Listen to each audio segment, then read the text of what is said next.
আসসালামু আলাইকুম সম্মানিত দর্শক শ্রোতা, লতিফ স্টক চ্যানেল থেকে আপনাদের সুস্বাগতম। আজকে আমরা আরেকটি এপিসোড নিয়ে আপনাদের সামনে হাজির হয়েছি।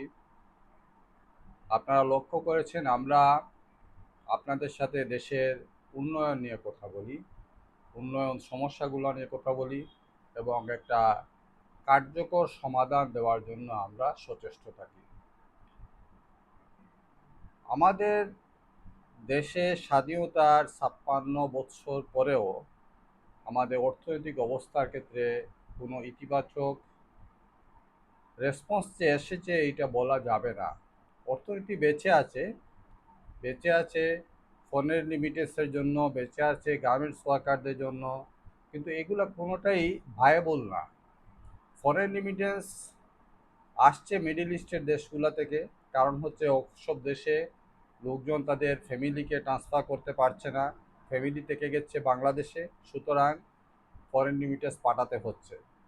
ইউরোপের কান্ট্রি থেকে ফরেন রিমিটেন্স পাঠানোর হার অনেক কম, কারণ সেখানে প্রত্যেকে যার যার ফ্যামিলি ট্রান্সফার করে নিয়েছে এবং সেখানে তাদের ইনভেস্টমেন্ট ওখানেই হচ্ছে। এবং অনেক ক্ষেত্রে দেখা যাচ্ছে ইউরোপিয়ান যারা আছে তারা দেশে সহায় সম্পত্তি বিক্রি করে বিদেশে ইনভেস্ট করতেছে নিরাপদ। যেরকম আমাদের দেশের দুর্নীতিবাজ রাজনীতিবিদরা, আমলারা এবং যারা ব্যবসায়ীরা দুর্নীতি করে টাকা সুইজারল্যান্ডে পাঠায়, সেরকম নিরাপত্তার জন্য মানুষ নিরাপদ দেশেই যাবে, সেটা স্বাভাবিক। আমরা যেহেতু নিরাপত্তা এনশিওর করতে পারি নাই, সেহেতু আমাদের দেশে বিনিয়োগ থাকার কথা না।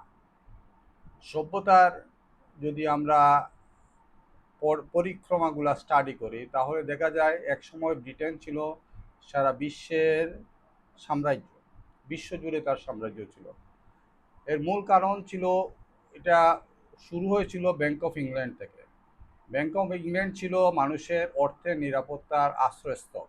সারা বিশ্ব থেকে মানুষ টাকা পাঠাতো ব্যাংক অফ ইংল্যান্ডে, এবং ব্যাংক অফ ইংল্যান্ড সেই টাকা দিয়ে সারা বিশ্বে প্রভাব প্রতিপত্তি বিস্তার করেছিল, সারা বিশ্ব জুড়ে সাম্রাজ্য প্রতিষ্ঠা করেছিল। শুরু হয়েছিল সেভাবে, এবং ল্যাঙ্গুয়েজও ছিল, পাশাপাশি আরও কিছু উপাদান ছিল।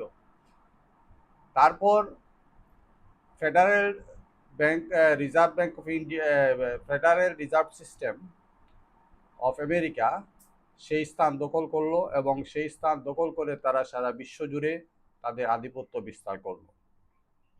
তো স্বাভাবিকভাবে নিরাপত্তা যেখানে, সেখানে মানুষ যাবে, সেটাই স্বাভাবিক। তো আমরা যেটা বলছিলাম যে ফরেন রিমিটেন্স এবং গার্মেন্টস এই দুইটা শিল্পই আমাদের ভায়াবল কোনো শিল্প না। হ্যাঁ, কারণ হচ্ছে আমাদের ইন্ডাস্ট্রিগুলার এক্সপোর্টগুলো স্টাডি করলে দেখা যায় আমাদের এক্সপোর্টের মধ্যে এমন কোনো প্রোডাক্ট আসে নাই যেগুলা খুবই ক্রিয়েটিভ, একটা ব্র্যান্ডেড প্রোডাক্ট, যাদের ট্রেডমার্ক রয়েছে, যাদের ব্র্যান্ড ইমেজ রয়েছে, সেরকম কোনো প্রোডাক্ট এখন পর্যন্ত বাংলাদেশে আসে নাই। কারণ উদ্যোক্তাদের আন্দোলন, যেটা এন্টারপ্রিনারিয়াল রিভলিউশন, সেই রিভলিউশন বাংলাদেশে হয় নাই অ্যাকচুয়ালি। চেষ্টা করা হয়েছে, জিয়াউর রহমান সাহেব চেষ্টা করেছেন, এবং সেই চেষ্টা অনুযায়ী প্রচুর খামার হয়েছে, হাঁস মুরগি পালন হয়েছে, দেশীয় চাহিদা পূরণ করছে, সেটা ঠিক আছে, কিন্তু সেটা আমাদের এক্সপোর্টের জন্য এখন পর্যন্ত কোনো ভালো ব্যবস্থা হয়ে ওঠে নাই। তো যেটা আমাদের চিন্তা করতে হবে, এই দেশের মানুষ যারা আছে, আমাদের জনসম্পদ, এই জনসম্পদকে যদি আমরা জনবলকে আমরা যদি জনসম্পদে রূপান্তরিত করতে না পারি, তাহলে আমাদের কখনো কাঙ্ক্ষিত উন্নয়ন আসবে না। চীনের প্রেক্ষাপট যদি আমরা চিন্তা করি, মাও সেতুংয়ের সময়ে যেখানে ইউনিভার্সিটি বন্ধ করে দেওয়া হয়েছিল, মানুষকে গ্রামে গিয়ে কৃষিকাজে বাধ্য করা হয়েছিল, সেখানে মানুষের ক্রিয়েটিভিটি থমকে গিয়েছিল। সেখান থেকে ডেং জিয়াওপিং নতুন করে একটা রিভলিউশন নিয়ে আসলেন, বিশ্ববিদ্যালয়গুলো খুলে দিলেন, এবং নতুন করে ক্রিয়েটিভিটির জন্ম হলো, মানুষের সৃজনশীলতার জন্ম হলো। আজকে চীনের প্রোডাক্ট সারা বিশ্ব জুড়ে সমাদৃত, এবং চীনের প্রোডাক্টগুলো এমনভাবে ঢুকে গেছে সারা বিশ্বে, সেখান থেকে বের করার উপায় কারণে কেউ জোর করে বের করতে পারবে না। ট্রেড ওয়ার চালাচ্ছে আমেরিকা, কিন্তু প্রতিবারই আমেরিকা ফেল করছে, কারণ চীনের ক্রিয়েটিভিটি সারা বিশ্বের আনাচে কানাচে পৌঁছে গেছে। 12 কোটি আমাদের 18 কোটি মানুষকে আমরা যদি সম্পদে পরিণত করতে পারি চীনের মতো, চীনের মানুষকে তারা যেরকম সম্পদে পরিণত করেছে, দেং জিয়াংপিং যে কাজটা করেছিলেন সেটা হচ্ছে বিশ্ববিদ্যালয়গুলোকে খুলে দিয়েছিলেন এবং সেখানে মেধাবীদের স্থান নির্ধারণ করেছিলেন। পাশাপাশি যারা কম মেধাবী তাদের জন্য উচ্চ মানসম্পন্ন ভোকেশনাল ইনস্টিটিউশন স্থাপন করেছিলেন, যারা ভালো টেকনিশিয়ান হয়েছিল এবং টেকনিশিয়ান হওয়াতে তারা এই চীনকে এগিয়ে নিয়ে গেছে, এই পর্যায়ে নিয়ে গেছে যে ক্রিয়েটিভিটির এমন একটা স্তরে নিয়ে গেছে সেটা টাচ করা আর কারোর পক্ষে সম্ভব হচ্ছে না। আমাদের যে অ্যাক্টিভিটিস, আমাদের যে পরিকল্পনা, সেই পরিকল্পনায় দেখেন আমাদের বাজেটের মধ্যে 6 লক্ষ কোটি টাকার বেশি টাকা চলে যাবে বেতন ভাতা ইত্যাদিতে। ভালো কথা, বেতন পেলে মানুষ কাজ করবে, মানুষের কাজের ফলাফল এই দেশের জনগণ ভোগ করবে, কিন্তু প্রশ্ন সেখানে এই যে মানুষ কাজ করছে বা কাজ করবে, এর মধ্যে প্রোডাক্টিভ কাজ কয়টা, মানুষ কে কি ক্রিয়েট করছে, কে কি দিচ্ছে। যেহেতু এমপ্লয়মেন্ট টার্মটা হচ্ছে একটা গিভ অ্যান্ড টেক চুক্তি, সেখানে আমরা যদি প্রত্যেকটা এমপ্লয়িকে জিজ্ঞেস করি আপনি কি পাচ্ছেন এবং কি দিচ্ছেন, তাহলে হিসাবটা পরিষ্কার হয়ে যাবে। কোনো এমপ্লয়ি সন্তোষজনক জবাব দিতে পারবে বলে মনে হয় না। কারণ হচ্ছে আমাদের এমপ্লয়মেন্টের বিষয়টা হচ্ছে অনেকটা যেটা আমরা আগেও বলেছি, সেটা হচ্ছে জান্নাতুল ফেরদৌসে যাওয়ার মতো। মানুষ মনে করে যে এমপ্লয়মেন্ট পাওয়ার আগ পর্যন্ত আমার যাবতীয় সংগ্রাম বিসিএস এর বইগুলো মুখস্থ করা, জব সলিউশনের বইগুলো মুখস্থ করা, গ্রামার ব্যাকরণ মুখস্থ করা, পাটিগণিতে বাঁশ দেওয়া তেলে বাসে তেল দেওয়া বাসে আপনার বানরের লাভ পরিমাপ করা, এইসব জিনিস মুখস্থ করে আমাকে পরীক্ষা পাশ করতে হবে, আর পরীক্ষায় পাশ করতে পারলেই আমি স্বর্গে চলে যাব, আমার আর কোনো চিন্তার দরকার নাই, ক্রিয়েটিভিটির বিকাশ দরকার নেই। গতকালকেও একজন ব্যাংক কর্মকর্তা বলল, আঙ্কেল আমাদের তো মাথা একদম অকেজ হয়ে যাচ্ছে, আমাদের মাথার আর কোনো কাজ নেই। বাস্তবতা তাই, আমাদের যেখানে যে আছি আমরা কোনো কাজই অ্যাকচুয়ালি ইফেক্টিভ কোনো কাজ করতে পারছি না। এই যে করতে না পারাটা, করার কোনো পরিবেশ আমাদের নেই, সেই পরিবেশটা না থাকাটাই হচ্ছে আমাদের মূল কাজ সমস্যা। এখন দেখেন এই দেশের মানুষ যারা আছে তাদেরকে যদি আমরা ওয়ার্কিং পিপুলে পরিণত করতে পারি, তাদের প্রত্যেকের কাছ থেকে যদি আমি প্রোডাক্টিভিটি আদায় করতে পারি, তাহলে এই দেশে উন্নয়ন সম্ভব, না হলে উন্নয়ন সম্ভব না। আপনি যদি, আমরা প্রোডাক্টিভিটি নিয়ে আরও অনেকগুলো সিরিজ করব, আমরা একসাথে সব কথা বলা যাবে না, আমরা ক্রমান্বয়ে কথা বলবো। আজকে আমরা যে কথাগুলো বলবো সেগুলো হচ্ছে প্রতিষ্ঠান লেভেলে প্রোডাক্টিভিটি।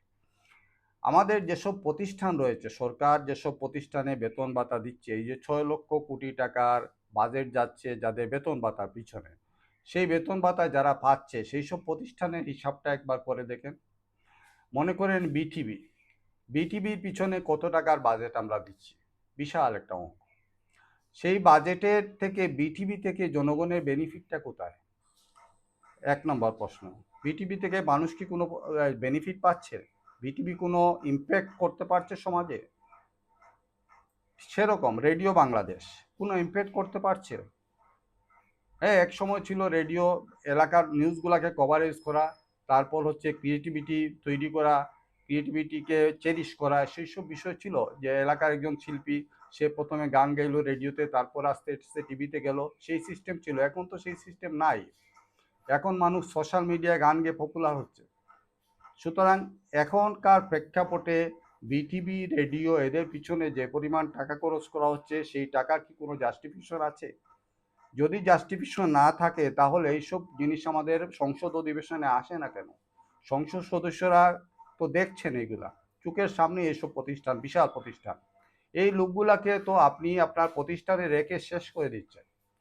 এই লোকগুলাকে যদি ক্রিয়েটিভ কোনো কাজে লাগাতেন, সেই লোকগুলা তাদের জীবনটাকে মিনিংফুল করতে পারতো। এই লোকের মানুষগুলার জীবনটাকে মিনিংলেস করে দিচ্ছেন আপনারা। মানুষকে যদি আপনার খামারের গরুর মতো রেখে আপনি খাওয়ান, তাহলে আলটিমেটলি কি হবে?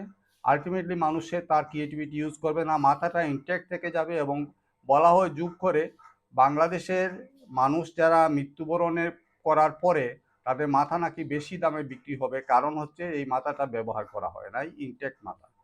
এই ইনটেক্ট মাথাটা আমরা তৈরি করছি, আমাদের সমাজ তৈরি করছে, আমাদের রাষ্ট্র তৈরি করছে, আমাদের নেতৃত্ব তৈরি করছে। গত এপিসোডে ছিল আমাদের নেতৃত্ব নিয়ে কথাবার্তা, আমরা আজকে কথা বলছি প্রতিষ্ঠান লেভেলে প্রোডাক্টিভিটি নিয়ে। আমরা দুইটা প্রতিষ্ঠানের কথা বললাম, বিটিভি এবং রেডিও। দেখেন দর্শক মণ্ডলী, শ্রোতা মণ্ডলী, এইসব প্রতিষ্ঠানের কি কোনো ইম্প্যাক্ট আছে? আপনি ধরেন পোস্ট অফিস, সারা দেশে বিশাল নেটওয়ার্ক।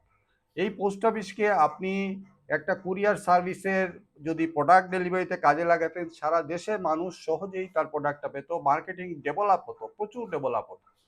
কারণ শহরের যে কুরিয়ার সার্ভিসগুলো সেগুলো গ্রামে পৌঁছতে পারছে না। হ্যাঁ, যদিও পাঠাও বা অন্যান্য সার্ভিসগুলো পৌঁছছে, কিন্তু কস্টলি ভেঞ্চার এবং সব জায়গায় পৌঁছতে পারছে না। কিন্তু প্রতিটা এলাকায় এলাকায় পোস্ট অফিস রয়েছে। সেই পোস্ট অফিসের নেটওয়ার্কে আপনি প্রোডাক্টিভ ওয়েতে ব্যবহার করা যেত। এটা সহজ বিষয়, খুব কঠিন কোনো বিষয় না। হ্যাঁ, ভালো কোনো কুরিয়ার সার্ভিসকে আপনি বাড়া দিলেও পারতেন, তাও করছেন না। কিন্তু পোস্ট অফিসে বিশাল জনবল আপনার বসে বসে কাঁদছে আর ঘুমাচ্ছে, কাঁদছে আর ঘুমাচ্ছে, আর আপনার টাকা দিয়ে যাচ্ছেন, বাজেটের টাকা, জনগণের টাকা, জনগণের উপর ট্যাক্স, ট্যাক্স বাড়াতে চাচ্ছেন, এই টাকা দিয়ে এই লোকগুলাকে পুষছেন। আলটিমেটলি লাভটা কি হচ্ছে? লাভটা না এই লোকগুলার হচ্ছে, কারণ তারা তাদের আল্লাহ প্রদত্ত মাথাটাকে ব্যবহার করতে পারছে না, তারপর না জনগণের হচ্ছে। হ্যাঁ, আলটিমেটলি মানুষের উপর বোঝা বাড়ছেই, বেড়ে যাচ্ছে। এইসব সমস্যাগুলোকে আপনারা যদি চিন্তা করেন, এরকম হাজার হাজার প্রতিষ্ঠান আছে, অনেকগুলা গবেষণা কেন্দ্র আছে, কোনো কাজই নেই, বসে বসে ঘুমায়, এটা কি গবেষণা? হ্যাঁ, তো গবেষণাগুলোর যদি কোনো অ্যাক্টিভিটিস না থাকে, অনেকগুলো গবেষণাগুলো ইম্প্যাক্ট না থাকে, একটা প্রতিষ্ঠান যদি কিছু না করতে পারে, তা করাটা তো একবারে স্পষ্ট।